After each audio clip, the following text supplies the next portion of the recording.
আসসালামু আলাইকুম। অনুসন্ধানী বাংলা টিভির পক্ষ থেকে সবাইকে স্বাগতম। আপনাদের সাথে আছি আমি মোসাম্মদ সুমাইয়া।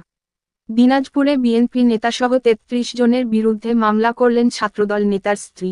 চাঁদাবাজি, অপহরণ, জমি দখল ও সন্ত্রাসী কর্মকাণ্ডের সঙ্গে জড়িত থাকার অভিযোগে দিনাজপুর জেলা বিএনপির সাধারণ সম্পাদক বখতিয়ার আহমেদ কোচিসহ ৩৩ জনের বিরুদ্ধে দিনাজপুর সিনিয়র জুডিশিয়াল ম্যাজিস্ট্রেট আদালতে মামলা হয়েছে। দিনাজপুরে বিএনপির দুই পক্ষের সংঘর্ষে আহত ছাত্রদল নেতা মো. শাহীনের জীবনের নিরাপত্তা চেয়ে তার স্ত্রী আসমাউল হুসনা বুবলী সোমবার ২৩ সেপ্টেম্বর এই মামলা করেন।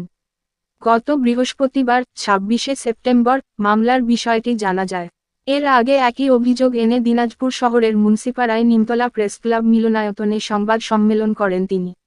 মামলার অভিযোগে আসমা বলেন, শুক্রবার ১৩ সেপ্টেম্বর পূর্ব শুক্রতার জের ধরে মাতাসাগর এলাকায় জেলা বিএনপির সাধারণ সম্পাদক বখতিয়ার আহমেদের নির্দেশে আসামি আব্দুল কাইয়ুম, স্বেচ্ছাসেবক দলের নেতা সোহেল হোসেন ও ফরহাদ রহমান, ইউনিয়ন বিএনপির নেতা আব্দুর রাজ্জাক, ছাত্রদল সভাপতি রেজাউর রহমান সহ আরও কয়েকজন রাজারামপুর এলাকার বাসিন্দা সাইদ ইসলাম, রিসাদ ইসলাম ও দেবেন তিরকিকে অপহরণ করে শেখপুরা ইউনিয়ন বিএনপির সাধারণ সম্পাদক আবিদুল ইসলামের বাসায় আটকে রেখেছিলেন। পরে দাবি করা হয় ১০ লাখ টাকা চাঁদা। লোক মারফত জিম্মি করে বিষয়টি জানতে পেরে আমার স্বামী জেলা ছাত্রদলের যুগ্ম সম্পাদক মো.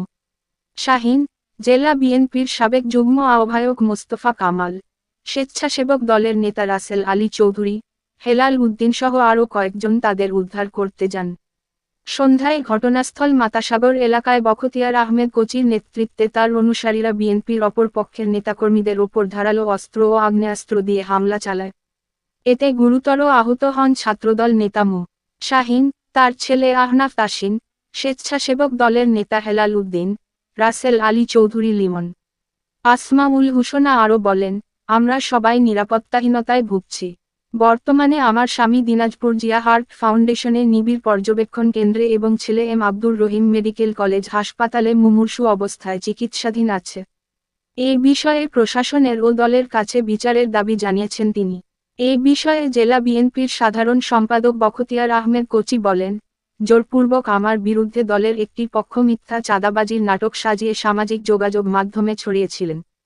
এখানে অপহরণের বিষয়টি মিথ্যাচার। ছাত্রদল নেতা আহত শাহীনের স্ত্রী আসমাউল হুসনার অভিযোগ সঠিক নয়। এদিকে আদালত কোতালী থানার ভারপ্রাপ্ত কর্মকর্তা ওসি ফরিদ হোসেনকে বিষয়টি এজাহার হিসেবে গণ্য করে আইনি ব্যবস্থা গ্রহণের নির্দেশ দিয়েছেন। Can anybody out there